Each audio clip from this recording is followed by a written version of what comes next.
গল্প তুমি শুধুই আমার। লেখিকা আনিদা ইসলাম। বৃষ্টি নাকি প্রেমের বর্ষণ। বৃষ্টি সকলের হৃদয়কে আনন্দে ভরে দেয়। বৃষ্টি পরিবেশে নিয়ে আসে নতুন সজীবতা। হৃদয়ে এক নতুন দোলার তৈরি করে। সে মুহূর্তটা অনেকের জীবনে নতুন সমন্বয় সৃষ্টি করে। সবার আগে আমার পরিচয়টা দিয়ে দিই। আমি অনিতা ইসলাম। আমি এবার ইন্টার সেকেন্ড ইয়ারে পড়ি। নিজের গুণ বলতে হয় না, তবুও বলছি আমি দেখতে অনেক সুন্দর। এক কথায় অনেক কিউট। আমার গায়ের রং উজ্জ্বল শ্যামলা। সবাই আমাকে অনু বলে ডাকে। আমি বাড়ির একমাত্র মেয়ে। আমার বাবার নাম ঈশান চৌধুরী, মা মাহিরা চৌধুরী। আমার বাবা ব্যবসায়ী আর মা গৃহিণী। আমি ছোটবেলা থেকেই বৃষ্টিতে ভিজতে অনেক পছন্দ করি। বৃষ্টি দেখলে আমার বৃষ্টিতে ভিজতেই হবে, এটা যেন একটা নিয়ম হয়ে গেছে। মায়ের হাজার বকা খেয়েও বৃষ্টিতে ভিজতাম। সেদিনও মায়ের বকা খেয়ে বৃষ্টিতে ভিজতে গিয়েছিলাম। অনেকটা সময় ভেজার পর মনে হলো আমি ছাড়াও অন্য কেউ এখানে আছে। এমন একটা অনুভূতি হচ্ছিল। পিছনে ফিরে দেখি একটা ছেলে দাঁড়িয়ে অদ্ভুত দৃষ্টিতে আমার বৃষ্টিতে ভিজে দেখছিল। হুট করে কি মনে করে যেন ভয় পেয়ে যাই। ছাদে তো কারো আসার কথা না।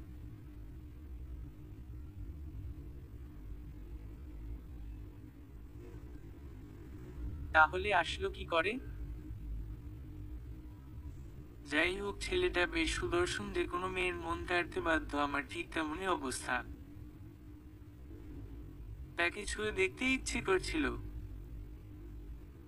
জানতে ইচ্ছে করছিল সে স্বপ্ন নাকি বাস্তব। ধীর পায়ে তার সামনে গিয়ে দাঁড়ালাম। তার গাল স্পর্শ করলাম। অদ্ভুত, সে আমাকে কিছুই বলল না। বুঝলাম এটা বাস্তব স্বপ্ন নয়। এখন ভয় লাগছে, কিছু বলবে না তো? এর ভিতর মা ডাক দিয়েছে। ছুটে ঘরে চলে এলাম।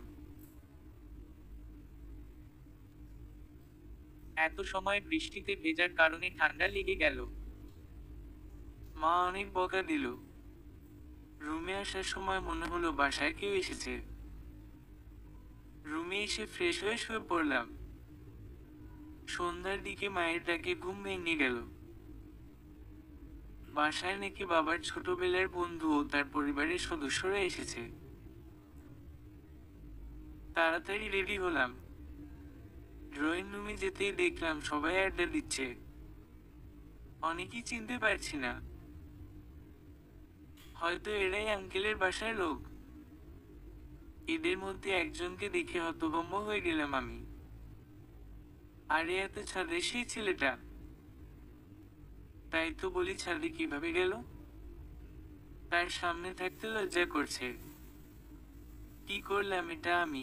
একটা অপরিচিত ছেলের ছুলাম। কি ভাবছে আমাকে? তাই ওখান থেকে চলে এলাম আম্মুর কাছে। আম্মুকে রান্নার কাজে কিছুক্ষণ হেল্প করে রুমে চলে এলাম। অসুস্থতার কারণে অনেক দিন কলেজে যাওয়া হয় না। বইয়ের পাতা উল্টে দেখা হয় না। ভাবলাম একটু বই পড়ি। তাই কিছুক্ষণ বই নিয়ে ঘাটাঘাটি করলাম। কিছুতেই মন বসছে না। বাইরেও বের হতে পারছি না। বের হলে তার সামনে পড়তে হবে। আর শুধু লজ্জা পাবো, যা আমি মোটেও চাচ্ছি না। কি ভাবছে ছেলেটা? ধুর, কি যে করব। মাকে মিথ্যা করে বললাম মা মাথায় প্রচন্ড ব্যথা করছে, রাতে ঘরে খাবো। মা কিছুক্ষণ বকল বৃষ্টিতে ভেজার জন্য। আর কিছুই বলল না। আর কিছু বলতে যাব তার আগেই মা রুম থেকে বের হয়ে গেছে। বুঝলাম না, আমি কি মানুষ না? এ বাড়িতে কেউ আমাকে ভালোবাসে না। রাতে খাবার সময় মা আমাকে ডাকতেন, অনিতা, মা আমি রুমে বসে খাবো, মাথা ব্যথা করছে। মা, তোর বাবা রাগ করবে, কষ্ট করে হলেও চল, সারাদিন তো ঘর থেকে বের হোস না, এখন তো একটু বের হ, বাসায় যে মেহমান এসেছে তার খেয়াল আছে। অনিতা, তো আমি কি করব? এমনিতেও মাথা ব্যথা করছে, তাছাড়া অপরিচিত কারো সামনে গিয়ে দাঁড়িয়ে থাকতে আমার ভালো না। মা, যত সব ঢং বাদ দে, তোর বাবাকে যেন না বলতে হয় তোর আন্টি তোকে দেখতে চেয়েছে, যদি সামনে না যাস তাহলে কিন্তু। অনিতা, কু, মা পারলে আমাকে একটু সাহায্য কর। অনিতা, ওকে। খাবার টেবিলে খাবার পরিবেশন করে নিজে আগে খেতে বসতে যাব, অমনি মায়ের চোখ রাঙানি। ভুল ভালোই লাগে না। বাবা আমাকে আঙ্কেল আন্টির সাথে পরিচয় করিয়ে দিলেন। আঙ্কেলের নাম সাদাত চৌধুরী, আন্টির নাম আফিফা মাশরিকা। তার সুদর্শন ছেলের নাম রোদ চৌধুরী। তার নামের সাথে চেহারার অনেক মিল। উফ, আমার একটা কোরিয়ান নায়কদের মতো হ্যান্ডসাম ভাইয়া হয়ে গেল। এখন আমি যদি কোথাও ভাইয়াকে নিয়ে যাই তাহলে তো আমি সেলিব্রিটি হয়ে যাব। আর যদি বলি উনি আমার ভাইয়া তাহলে তো সব মেয়েরা আমার সাথে ফ্রেন্ডশিপ করতে চাইবে। ভাবতেই খুশিতে নাচতে ইচ্ছে করছে। ইউ ইউ মনে মনে। শুনেছি আঙ্কেলের নাকি আরো দুটো সন্তান আছে, কোনো এক কারণে তারা আসতে পারেনি। লজ্জার মাথা খেয়ে রোদ ভাইয়াকে জিজ্ঞাসা করলাম, ভাইয়া কেমন আছেন? রোদ বাঁকা হেসে আমার দিকে তাকিয়ে গম্ভীর ভাবে বলল, ভালো। আমাকে একবার জিজ্ঞাসা করলো না আমি কেমন আছি। কেমন ভাই এটা? এভাবে কথা বললে তো তার সাথে আমি কোথাও যেতে পারবো না, আর সেলিব্রিটি হতে পারবো না। হায় খোদা, এত কষ্ট আমি কোথায় রাখবো? আঙ্কেলকে দেখতে যতটা রাগী, ঠিক ততটা রাগী উনি নন। আন্টিও অনেক ভালো, কিন্তু আমার কাছে রোদ ভাইয়ের স্বভাবটা কেমন যেন লাগলো। গম্ভীর, চুপচাপ স্বভাবের। এতটা চুপচাপ মানুষ কিভাবে থাকতে পারে? বিজনেসম্যান হলেই কি এভাবে অ্যাটিটিউড নিয়ে থাকতে হয় নাকি? বাবাইও তো বিজনেস করে, কই বাবাই এরকম না। তবে তার একটা জিনিস আমার কাছে খুবই অদ্ভুত লাগলো, কিছুক্ষণ পর পর রোদ ভাইয়া আমার দিকে কেমন করে যেন তাকিয়ে থাকে। দেখে মনে হয় যেন কোনো ধরে আছে। মা আমাকে ডাক দিয়ে বলল মিলি কল করেছে। তাড়াতাড়ি করে রুমে চলে আসলাম। অনেক দিন পর কথা হলো। মিলি আমার বেস্ট। ওর সাথে আমার পরিচয় ক্লাস 3 থেকে। ও দেখতে অনেক সুন্দর একটি মেয়ে। ওর পুরো নাম নুসরাত জাহান মিলি। ওরা 3 ভাই বোন। ও সবার ছোট। কালকে কলেজে যাব বলে ঠিক করলাম। মাকে গিয়ে জানালে মা রাজি হয়। মা এমনিতেও আমার থেকে মিলিকে বেশি ভালোবাসে বলে মনে হয়। খাবার রুমে গিয়ে দেখি সবাই বসে পড়েছে, শুধুমাত্র ওনার পাশের চেয়ারটাই খালি আছে। তাই বাধ্য হয়ে ওনার পাশেই বসতে হলো। সবাই অনেক মজা করছে, কেবলমাত্র আমি নিয়ে আছি। রোদ ভাইয়ে চুপচাপ খাচ্ছে, মনে হচ্ছে ওনার একমাত্র ব্যাধি খাওয়া। আমি আবার কথা না বলে থাকতে পারি না, কিন্তু রোদ ভাইয়া তো আর আমার সাথে কথা বলে না, তাই বাধ্য হয়ে চুপ হয়ে আছি। আমাকে চুপ করে থাকতে দেখে বাবাই জিজ্ঞাসা কি হয়েছে। আমি কিছু বলার আগেই মা বলে দিল, আমার মাথা ব্যথা করছে। এই কথা শুনে রোদ ভাই আমার দিকে এক নজর তাকিয়ে আবার চোখ নামিয়ে নিল। মা এবার আমার যত খারাপ গুণ সব বলছে। এবার মনে হচ্ছে আমার সত্যিই মাথা ব্যথা হবে। কিছু বলার নেই, কারণ এগুলো করেই থাকি।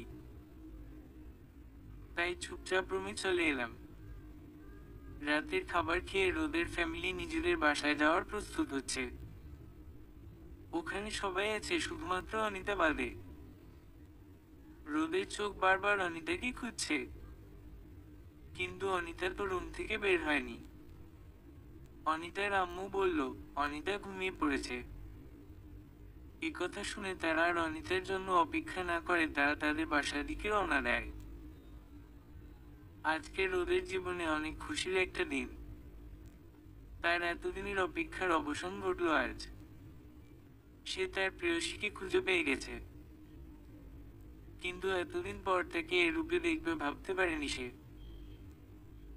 বৃষ্টিতে ভেজার সময় তাকে অনেক আকর্ষণীয় লাগছিল। ভাবতেই শরীরে একটা অদ্ভুত শিহরণ অনুভূত হয়। তাকে এ রূপে দেখার পর থেকে অদ্ভুত অদ্ভুত সব ভাবনা মনে আসে। চিন্তাগুলো অদ্ভুত হলেও আজকে তার ভালো লাগছে। তার প্রেয়সী তার গাল ছুঁয়েছে, কথা মনে হতেই সে তার গালে হাত ছোঁয়ালো।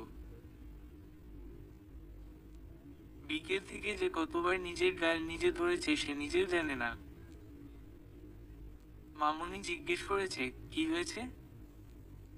সে প্রতি উত্তরে বলল কিছু হয়নি। কালকে তাড়াতাড়ি প্রেয়সীর কলেজের সামনে যেতে হবে তাকে এক নজর দেখার জন্য। এই কথা ভাবতেই তাড়াতাড়ি করে নিজের রুমে শুতে গেলাম। ভোরের আলো ফুটতে দেখা গেল রোদ নিচে নামছে। সবাই একটু অবাক দৃষ্টিতে তাকিয়ে রইল, কারণ এত সকালবেলা ওকে কখনোই কেউ ঘুম থেকে উঠতে দেখেনি। রোদের মা তো রোদকে জিজ্ঞাসা করেই বসলো, রোদের মা, রোদ তুই আজকে এত তাড়াতাড়ি উঠলি? আজকে কি কোন ইম্পর্টেন্ট মিটিং আছে? রোদ, না মামুনি তেমন কিছু না। মিলি, কেমন কিছু ভাইয়া? তুমি তো কোনোদিন 10টার আগে ঘুম থেকে উঠোই না, তাহলে আজকে এত তাড়াতাড়ি উঠলে? কোন মেয়ের চক্কর আছে বুঝি? রোদ, বেশি হয়ে যাচ্ছে, কিন্তু কানের নিচে যেন দিতে না হয়। ইভান, ভাই আজকে কিন্তু তোমাকে দেখতে অনেক হ্যান্ডসাম লাগছে। তাছাড়া আজ এতদিন পর তোমার সাথে আমরা এভাবে এত ফ্রি ভাবে কথা বলছি, এই কথা ভাবতেই আমার অনেক খুশি লাগছে। রোদের মা, রোদ আজকে কি তুমি কোথাও যাবে? আজ কি তোমার কোন ফ্রেন্ডের স্পেশাল ডে? কই, কাল তো আমাকে কিছু বলনি। রোদ, না মামুনি তেমন কিছু না।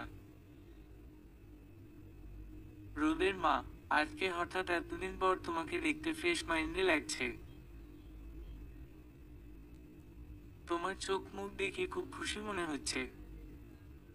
রোদ, আসলে মা আমি না আমার প্রেয়সীকে খুঁজে পেয়েছি। ওখানে উপস্থিত সবাই একসাথে চিৎকার দিয়ে উঠল কি? মিলি, কখন? কবে? কিভাবে দেখা পেয়েছো?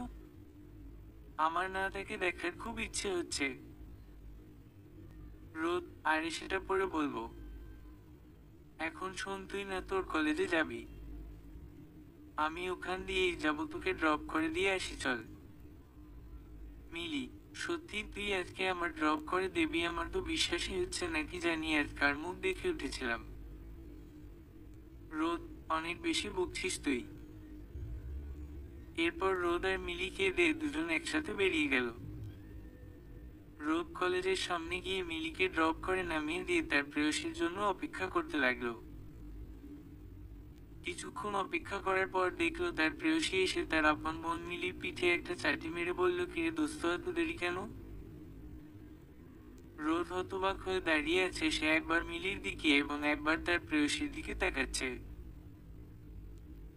রোদ কিছুটা অবাক হয়ে গেল তার প্রেয়সীকে নিজের বোনের সাথে এভাবে কথা বলতে দেখে।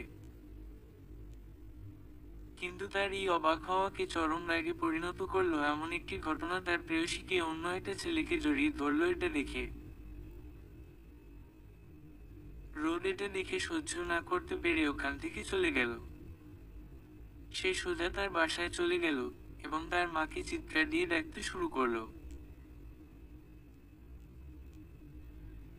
রোদ, মা মা কোথায় তুমি, এদিকে এসো, তাড়াতাড়ি নিচে এসো।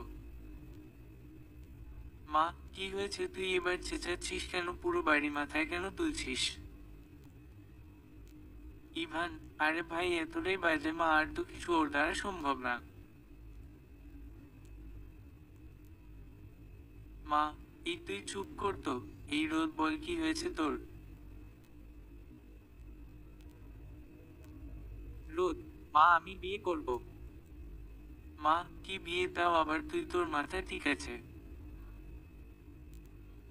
রোদ, মা এত কথা পেঁচিয়ে না তো, আমি আর এখনই বিয়ে করব, তুমি তো আগে আমায় বিয়ে করতে বলতে।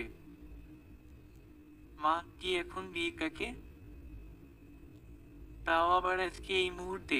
কিভাবে সম্ভব, পাগল টাগল হয়ে গেলি নাকি রে বাবা? রোদ, মা আমি কিছু জানি না, মেয়ে তোমাদের পরিচিত এবং তাকে তোমাদের পছন্দ হবে। মা, সেই মেয়ে কি তোর প্রেয়সী, তুই কি তার ঠিকানা খুঁজে পেয়েছিস? রোদ, হ্যাঁ। ইভান, যাক ফাইনালি ভাইয়ের বিয়ে খাবো। মা আমার তো বিশ্বাসই হচ্ছে না। বাবা, তোর আর বিশ্বাস করতে হবে না, আমার ছেলে বিয়ে করছে আরো নিয়ে আসছে। বসে বসে আঙ্গুল চুষতে ভাইয়ের বিয়ে বিশ্বাসই করতে পারছি না, কি কথা? ইভান, আরে বাবা তুমি থামো তো, ভাইয়া তুই বল। রোদ, আমাকে বলার সুযোগ কই দিচ্ছ তোমরা? মা, তুই বলতো বাবা, এই তোমরা সবাই থামো। রোদ, এখন তোমরা বলো তোমরা রাজি কিনা, নয়তো আমার অন্য ব্যবস্থা করতে হবে। ইভান, কি করবে? কি করবে বল বল, বলবো, আমি তো খুব এক্সাইটেড। যাক, ভাবিকে কি তুলে নিয়ে আসবি, নাকি কিডন্যাপ করে নিয়ে অন্য জায়গায় বিয়ে করবি, নাকি বিয়ের আগেই রোমান্স? আমি তো খুবই এক্সাইটেড, আমার ভাইটা এত রোমান্টিক, আগে তো জানা ছিল না। তাহলে আমি তোমার কাছে কিছু টিপস নিতাম। রোদ, ইভান চুপ করবি তুই, এত নির্লজ্জ, আমার তো জানা ছিল না বাবা মার সামনে কিনা এসব কথা, ছি আমি ভাবতেও পারি না। ইরান, তুমি তো ডাইরেক্ট বিয়ের কথা বলতেছো, তোমার লজ্জা করে না? মা, এই তোরা চুপ করবি, না হলে কিন্তু দুইজনে মার খাবি। এই রোদ, তুই আগে তোর কথা বল, মেয়ে থাকে কোথায়, কি করে বাসা কোথায়, কিছু তো বল। রোদ, আরে মা তো প্যারা কেন নিচ্ছ, আমি বলতেছি তো সে আর কেউ না, সে হলো বাবার বেস্ট ফ্রেন্ডের মেয়ে অনিতা। মা, কি? তুই আমাকে আগে কেন বলিসনি, তাহলে সেদিনে তোদের এঙ্গেজমেন্ট করিয়ে আসতাম। আমার তোমাকে খুব পছন্দ হয়েছে। বাবা, শেষ পর্যন্ত অনিতা নামের ওই বাচ্চাটাকে ধরলে তুই, তোর বয়সের পার্থক্য জানিস, 6 বছরের বেশি হবে, আর তুই কিনা।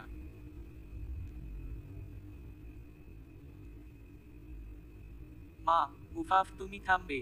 তোমার থেকে তো আমি 8 বছর ছোট, কিন্তু যখন তোমার বাবা আমার বাড়ির সমুদ্র নিয়ে গেছিল তখন তো লাফিয়ে লাফিয়ে বিয়েতে রাজি ছিলে। আর এখন আমার ছেলের বিশ্বের সব দোষ, তাই না? একটা কথা বলবা না, ঠিক আছে? বাবা, ও এখন তো আমারই সব দোষ দেয় না। মিউজিক এরকম করেছিল সে বিষয়ে কিছু বল। মা, এই তুমি একদম চুপ করো। ছেলে মেয়ের সামনে এসব কি বল তুমি, এখন কি তুমি ডিকশনারি নিয়ে বসবে নাকি? ইভান, মা তুমি এসব কি বলছো বলতো, এখানে মেয়ে আসলো কোথা থেকে? মা, আমি কি ছেলে নাকি, আমি তো মেয়ে। বাবা, আমার তো মনে হয় না যে তুমি এরকম করো। রোদ, বাবা তাহলে আমরা আসলাম কোথা থেকে? এই তুমি আরেকটা বিয়ে করনি তো? মা, কি? এইবার বুঝেছি, তোমাকে ফোন দিলে তুমি কেন ফোন ধরো না। এর মানে আমি যখন ফোন দিই তুমি অফিসের নামে ওই মেয়ের বাড়ি যাও, তাই না? তোমাকে তো আমি কি করব আমি নিজেও জানি না। বাবা, এই না কে বলেছে? ওরা তো মিথ্যে বলছে, আরে মজা করছে, বুঝছো না? রোদ, আরে মা তুমি কি মজা বুঝো না? মা, তাই বলে এইসব? আচ্ছা এসব বাদ দাও। এই সোনা রোদের বাবা, তুমি এখন কি অনিতার বাবাকে ফোন দাও এবং তাকে বল আমরা তাদের বাসায় আসছি এবং আজই আমার ছেলের সাথে তার মেয়ের বিয়ে দেবো ওকে। রোদ, মনে মনে, তুমি অনেক বেড়ে গেছে প্রিয়সী, তোমাকে অনেক ছাড় দেওয়া হয়ে গেছে, এখন আর না, এখন তোমাকে আমার খাঁচায় বন্দি করে রাখবো আমি। এখন শুধু দেখবে এই রোদের রোমান্টিক অত্যাচার, আর এই রোদ পারে শুধু দেখবে, তুমি কিন্তু কিছু করতে পারবে না। ইভান, ভাইয়া তুমি এভাবে হাসছো কেন? তুমি কি বাসর রাতের কথা এখনো চিন্তা করে নিচ্ছ নাকি? আয় হায় রে। রোদ, বড্ড বেশি পেকে গেছিস তুই। মা, তোরা একটু চুপ করবি? তোদের বাবাকে কথা বলতে দে। বাবা, আমরা 6টার দিকে ওদের রওনা দেব। 6টা বাজতে তো খুব বেশি দেরি নেই। তোমরা রেডি হয়ে নাও। রোদ, ইভান তোমরা তোমাদের মায়ের কাছ থেকে জেনে নাও কি কি লাগবে। যেহেতু আজকে বিয়ে, তাহলে সামান্য আয়োজন করলেও করতে হবে। রোদ, বাবা আমি অনিতাকে আজকে বাসায় নিয়ে আসতে চাই, পরে এক সময় অনুষ্ঠান করা যাবে।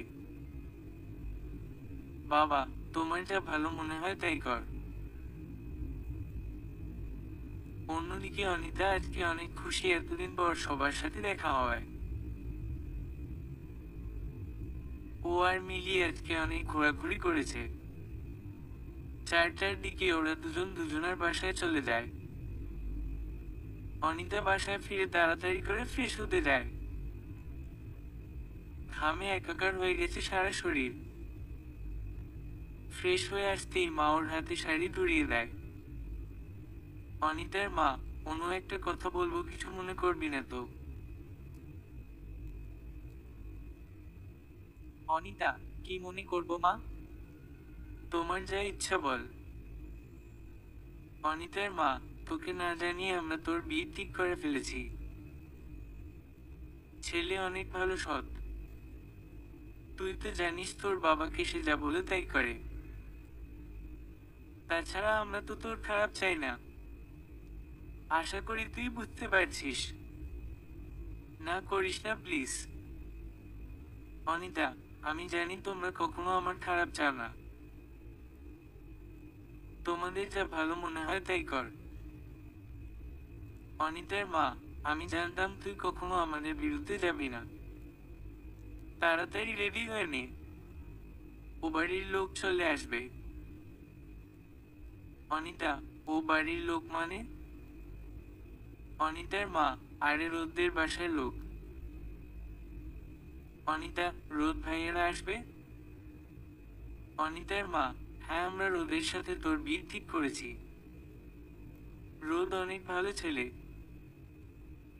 তোর কোনো কষ্ট হবে না। আশা করি রোদকে অন্তত তোর পছন্দ হবে। এ বলে অনিতার মা চলে যায়। অনিতা ওখানেই ধপ করে বসে করে। খুব খারাপ লাগছে ওর, গলা আটকে আসে। মনে হচ্ছে ও এখনই মারা যাবে। চোখ থেকে পানি ঝরছে। কখনো ভাবিনি আমার সাথে এমনটা হবে। বাবা মার কাছেও বলার মতো কিছুই নেই।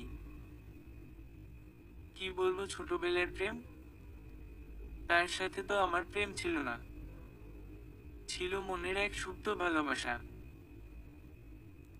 যা তখন না বুঝলেও এখন বুঝতে পারছি। তার পরিচয়টা জানা নেই আমার। অনু নিজের ভেতরে লুকিয়ে রাখা এতদিনে তার সুপ্ত ভালোবাসা কারো কাছে কোনোদিনও প্রকাশ করতে পারেনি। সে কখনো তার জীবনে অন্য কোনো পুরুষকে বিয়ে, এই কথা ভাবতেই পারেনি।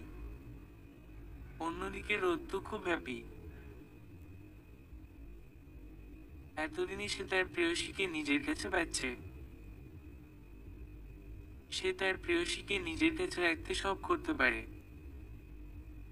সন্ধ্যার দিকে রোদরা সবাই অনিতাদের বাসার উদ্দেশ্যে রওনা দেয়। অনুকে তার কিছু কাজিনরা রেডি হতে হেল্প করছে। অনু চুপচাপ বসে আছে।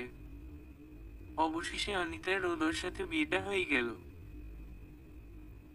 অনিতাকে দেখে কেমন যেন মনে হচ্ছে ওর মার।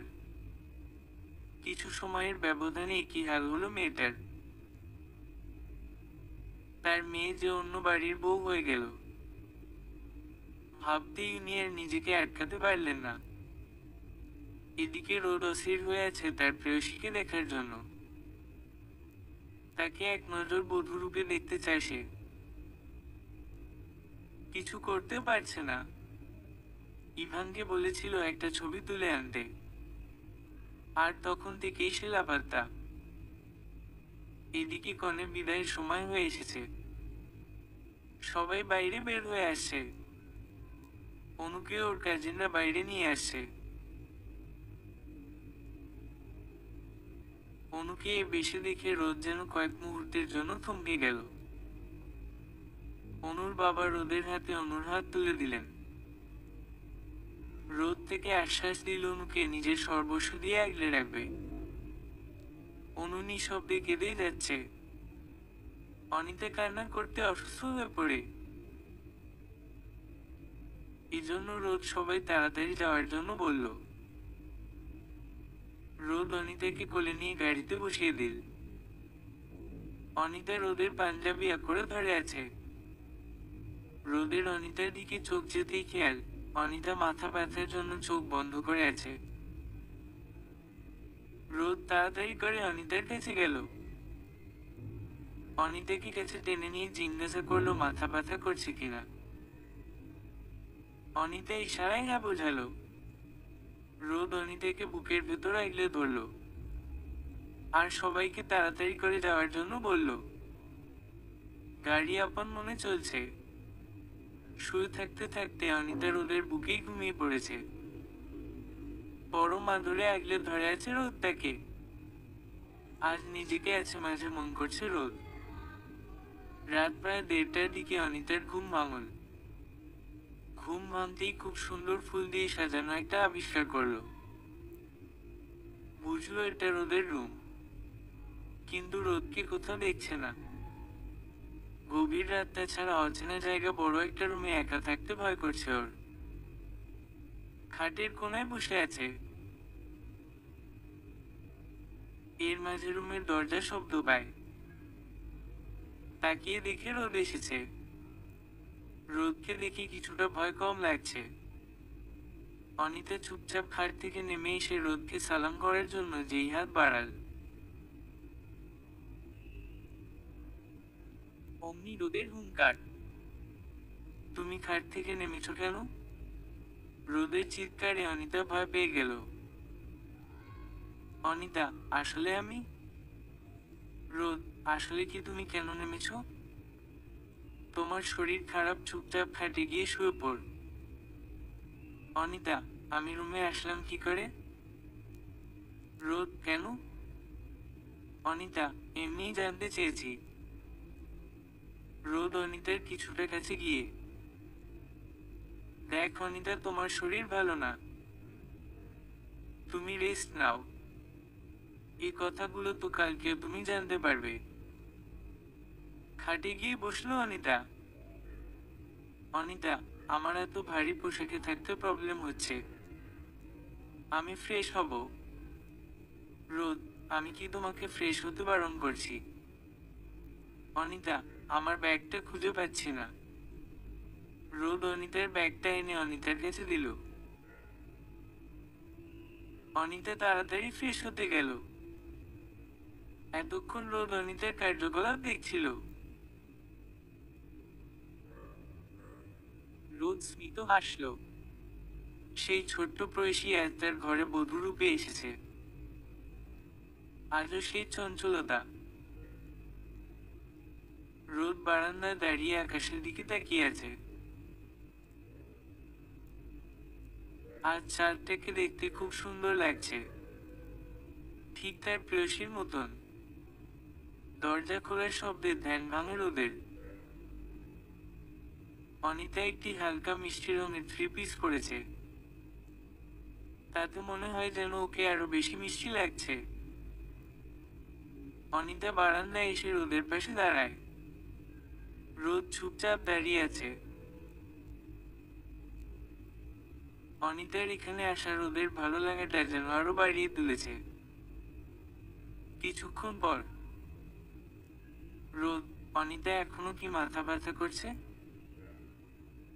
অনিতা: হ্যাঁ, তবে হালকা। রোদ: কফি খাবে? অনিতা: এত রাতে?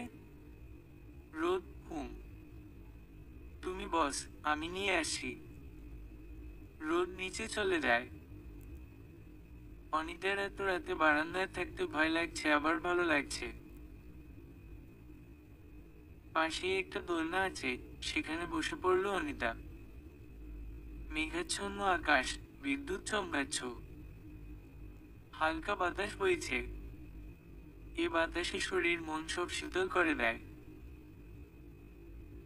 ফুলের ঘ্রাণ পরিবেশকে আরো রোমাঞ্চকর করেছে।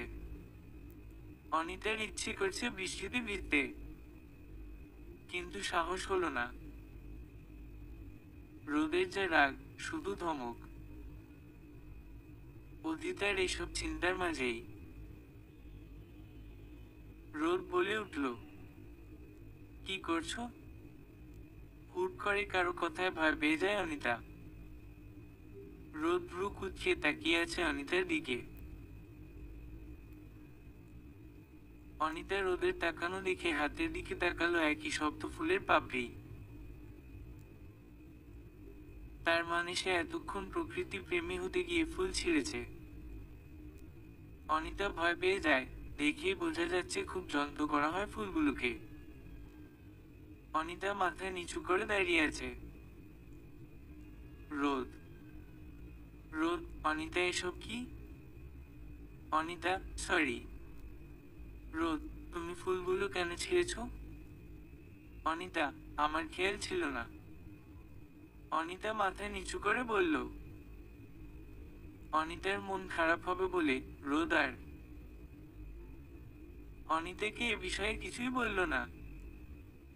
রোদ: কফি। রোদ অনিতার দিকে কফির মগ এগিয়ে দিল।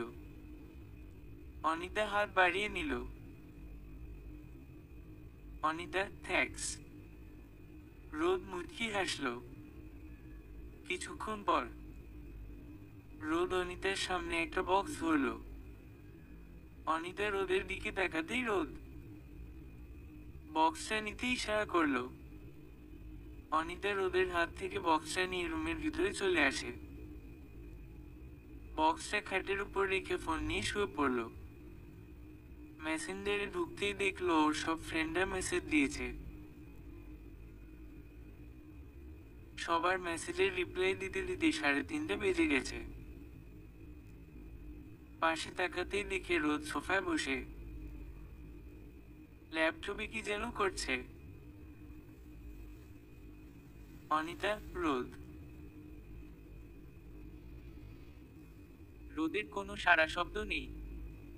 তাই অনিতা একটু জোরেই রোদকে রোদ ভাইয়া বলে ডেকে ওঠে। কিন্তু তাতেই রোদের সাড়া শব্দ নেই। তাই অনিতা নিজেই খাট থেকে নেমে রোদের কাছে যায়। তাকিয়ে দেখে রোদের কানে হেডফোন। অনিতা: এজন্যই শুনতে পায়নি। বাসর রাতে কেউ অফিসের কাজ করে এই প্রথম দেখলাম। অবশ্য আমি ফ্রেন্ডদের সাথে চ্যাটিং করেছি, বারণও তো করল না। এখন বুঝেছি এই ছিল তোমার মনে। সারা রাত জেগে থেকে বলবে বউয়ের সেবা করেছি। কখনো না। তোমাকে মজা দেখাচ্ছি মনে মনে। অনিতা রোদের এক কান থেকে হেডফোনটা খুলে খুব জোরে রোদ ভাইয়া বলে চিৎকার করে উঠল। চিৎকারটা এত জোরে হয়েছে যে রোদের মনে হচ্ছে ওর কান ফেটে গেছে। কানের কাছে গিয়ে চিৎকার করাই রোদ রেগে যায়। রোদ, এভাবে চিৎকার করলে কেন? আর ভাইয়া কে তোমার? অনিতা, আপনি? রোদ, কি? আমি তোমার ভাইয়া হই। অনিতা, আমি তোমার হাজবেন্ড। কেউ হাজবেন্ডকে ভাইয়া বলে থাকে? অনিতা চুপ করে আছে। রোদ শান্ত দৃষ্টিতে অনিতার দিকে তাকিয়ে, কি হয়েছে? কোনো সমস্যা? চিৎকার করছিলে কেন? অনিতা, অনেক রাত হয়েছে। আপনি এখনো কাজ করছেন তাই? আপনি ঘুমাবেন না? রোদ, আমি আসছি, তুমি গিয়ে শুয়ে পড়। রোদ ওয়াশরুমে চলে যায়। আর অনিতা সোফায় বসে বসে রোদের জন্য অপেক্ষা করে। রোদ ফ্রেশ হয়ে এসে দেখে অনিতা সোফায় বসে এক গালে হাত দিয়েছে। রোদ মুচকি হাসলো ওর এভাবে বসা দেখে। অনিতার কাছে গিয়ে, রোদ, তুমি এখনো শোনি কেন? অনিতা, এমনি। রোদ, ও, এসো শুয়ে পড়। অনিতা, রোদ গিয়ে বিছানার একপাশে শুয়ে পড়ল। কিন্তু অনিতা বিছানার ওপর এখন বসে আছে। রুম অন্ধকার থাকার পর বোঝা যাচ্ছে যে অনিতা এখন বসে আছে। রোদ, এখন বসে আছো কেন? এমনিতেই তোমার শরীর খুব দুর্বল। তাড়াতাড়ি শুয়ে পড়। অনিতা, আমি কোলবালিশ ছাড়া ঘুমাতে পারি না। কিন্তু এখানে তো কোনো কোলবালিশ নেই। রোদ, এই ব্যাপার। তুমি যদি আগে বলতে তাহলে আমি ব্যবস্থা করতে পারতাম। কিন্তু এখন? অনিতা রোদের দিকে কাঁদো কাঁদো দৃষ্টিতে তাকিয়ে আছে। রোদ, যদি তুমি কিছু মনে না কর, তাহলে আমাকে জড়িয়ে ধরে ঘুমাতে পারো। অনিতা নিরুপায় হয়ে রোদকে জড়িয়ে ধরে শুয়ে পড়ে। লাইফে ফার্স্ট টাইম কোনো ছেলের এতটা কাছে এসেছে। কিছুটা সংকোচ, লজ্জায় কাজ করছে অনিতার। রোদের বুকের ওপর মাথা রাখায় রোদের হার্টবিটের শব্দ শুনতে পায়ও। এক অদ্ভুত অনুভূতি হয় ওর। কিছুক্ষণ পর রোদ তাকিয়ে দেখে অনিতা ঘুমিয়ে পড়েছে। রোদ মুচকি হেসে অনিতার চুলের ভেজে হাত ঢুকিয়ে বলে, প্রেয়সী, আমি জানি তুমি আমাকে অনেক ভালোবাসো। কিন্তু তুমি বর্তমানকে না অতীতকে ভালোবাসো। আমি তোমাকে কষ্টে দেখতে চাই না। তাই তোমার সব কনফিউশন। কাল তোমার জন্য একটা বড় সারপ্রাইজ আছে। রোদ অনিতার মুখের দিকে তাকিয়ে থাকতে থাকতে ঘুমিয়ে পড়ে। 9টার দিকে ঘুম ভাঙে অনিতার। পাশে তাকিয়ে দেখে রোদ নেই। রাত জাগার ফলে এত দেরি হয় ঘুম ভাঙতে। নিজের ওপরই রাগ হচ্ছে অনিতার। একটা অচেনা জায়গা তার ওপর শ্বশুর বাড়ি, সেখানে এত বেলা করে ঘুম থেকে উঠেছে। রোদও বা কেমন একবার ডেকে দিতে পারতো না। এখন সবাই কি? অনিতার ড্রয়িং রুম থেকে রান্নাঘরে যাওয়ার সময় দেখলো রোদ সবার সাথে কি সুন্দর হেসে হেসে কথা বলছে। অথচ ওর সাথে রেগে কথা বলে। রান্নাঘরে গিয়ে আন্টিকে দেখে সালাম করে। রোদের মা, আরে মামুনি, এগুলো কি করছো? তুমি কেন পায়ে হাত দিচ্ছ? পায়ে হাত দিয়ে সালাম করবে না। Anita, aunty, I am really sorry. রোদের মা, সরি কেন বলছো? আর আন্টি কি এখন থেকে মামুনি বলে ডাকতে হবে, বুঝেছো? মাম্মিকে কাজে হেল্প করলাম, বারণ করেছিল কিন্তু জোর করেই করলাম। মামুনি, অনিতা চল ব্রেকফাস্ট করবে। অনিতা, ব্রেকফাস্টের টেবিলে মিলি অনিতাকে দেখেই, হাই ভাবি, কেমন আছো? মিলির কণ্ঠস্বর শুনে হতবাক হয়। মামুনি, অনিতা, ওর সাথে তো তোমার আলাপ করানোই হলো না। ও মিলি।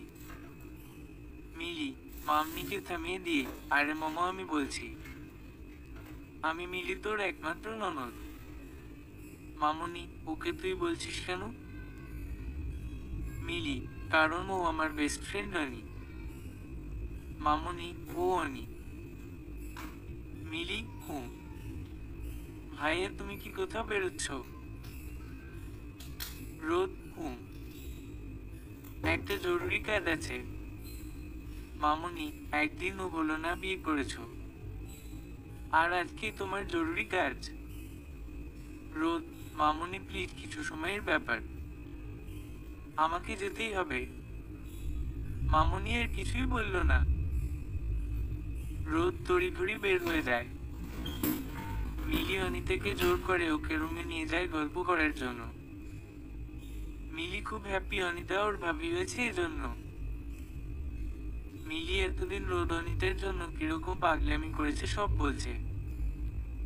অনিতা ওর সাথে কথা বলে নিজের রুমে চলে আসে। রুমে এসে পায়চারি করছে আর ভাবছে একটা মানুষ কি করে ভালোবাসতে পারে আরেকজনকে, অথচ ও যাকে ভালোবাসে সে কোথায় আছে তাও ও জানে না। রাত 10টার দিকে অনিতার ফোন একটা এসএমএস আসে, আর সে রোদের দেয়া সেই কালো রঙের শাড়িটা পরে ছাদে আসে। আসলে মেসেজটা রোদের ছিল ওই অনিতাকে ছাদে আসতে বলে। ছাদে এসে রোদকে খুঁজতে থাকে অনিতা। হালকা অন্ধকার, স্পষ্ট কিছুই দেখা যাচ্ছে না। ভয় লাগছে ওর। যেই পিছনে ফিরতে যাবে কোনো কিছুর সাথে ধাক্কা খেয়ে নিচে পড়ে যায় ও। তাকিয়ে দেখে রোদ ওর দিকে এক হাত বাড়িয়ে দাঁড়িয়ে আছে। রোদের হাত ধরে উঠে দাঁড়ায় অনিতা। রোদ, তোমার সাথে আমার কিছু কথা আছে। অনিতা, বলুন। রোদ অনিতার দিকে ওর হাতটা এগিয়ে দেয়। কিছু বুঝতে পারছো? অনিতা এক ধ্যানে রোদের হাতে আঁকা ট্যাটুটার দিকে তাকিয়ে আছে। রোদ ওর হাতের ব্রেসলেটটা অনিতার দিকে ধরে বলে, অনেক আগে যখন আমরা ছোট ছিলাম তখন তুমি আমার হাতে এটা পরিয়ে দিয়েছিলে। আমি ক্লাস 7-এ, তুমি ক্লাস 1-এ পড়তে তখন। তুমি কারোর সাথে মিশতে চাইতে না, চুপচাপ থাকতে। একদিন একটা পুতুল নিয়ে যাওয়ার সময় তোমার আমার সাথে ধাক্কা লাগায় পুতুলটি নিচে পড়ে যাওয়ায় তুমি অনেক রেগে গিয়েছিলে। আমি তোমাকে সরি বলার পরও তুমি রাগ করে চলে যাও। তোমাকে প্রথম দেখার পর থেকে আমার তোমাকে ভালো লেগেছিল। তোমার সাথে ফ্রেন্ডশিপ করতে চেয়েছিলাম কিন্তু তুমি রাজি হওনি। আমার অনেক পাগলামি করার পর তুমি আমার সাথে ফ্রেন্ডশিপ করো। তারপর থেকে সব সময় আমরা একসাথে থাকতাম। তোমাকে আমি অনেক কিছু বোঝাতে চাইলেও তুমি বুঝতে না। হঠাৎ করে বাবা এখানে আসার সিদ্ধান্ত নেয়। তোমাকে সেই 1 বছরে আমি পাগলের মতো করে ভালোবেসেছিলাম। তোমার জন্য পাগলামিটা অনেক বেড়ে গেছিল। হাতে ট্যাটু করিয়ে জ্বরে অসুস্থ ছিলাম তখন আমাদের আসার দিন খুব সন্নিকটে ছিলাম। এই লকেটটা পরে আছো, ওটা আসার আগের দিন আমি নিজ হাতে তোমাকে পরিয়ে এসেছিলাম। তুমি কান্না করছিলে। আমার কিছু করার ছিল না। তুমি কিছুই বুঝতে না। ফ্রেন্ডশিপ ছিল না সেটা তুমি জানো।